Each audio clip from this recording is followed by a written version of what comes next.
والا ہے، اور اہل کتاب میں سے کوئی نہیں ہوگا مگر ان کی موت سے پہلے ان پر ایمان لے آئے گا،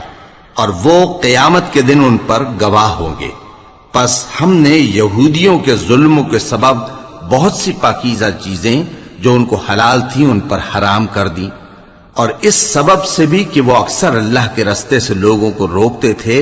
اور اس سبب سے بھی کہ باوجود منع کیے جانے کے سود لیتے تھے،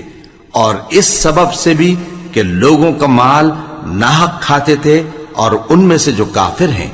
ان کے لیے ہم نے درد دینے والا عذاب تیار کر رکھا ہے۔ لیکن جو لوگ ان میں سے علم میں پکے ہیں اور جو مومن ہیں، وہ اس کتاب پر جو تم پر نازل ہوئی اور جو کتابیں تم سے پہلے نازل ہوئیں سب پر ایمان رکھتے ہیں، اور نماز پڑھتے ہیں اور زکوٰۃ دیتے ہیں، اور اللہ اور روز آخر کو مانتے ہیں، تو ان کو ہم عنقریب اجر عظیم دیں گے۔ اے محمد صلی اللہ علیہ وآلہ وسلم،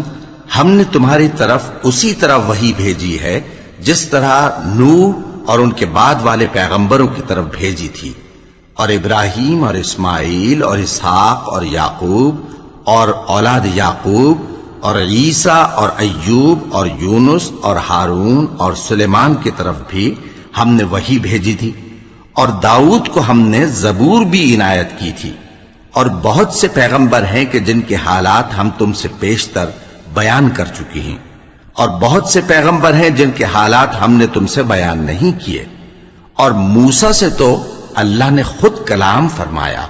سب پیغمبروں کو اللہ نے خوشخبری سنانے والے اور ڈرانے والے بنا کر بھیجا تھا، تاکہ پیغمبروں کے آنے کے بعد لوگوں کو اللہ کے خلاف کوئی حجت نہ ملے۔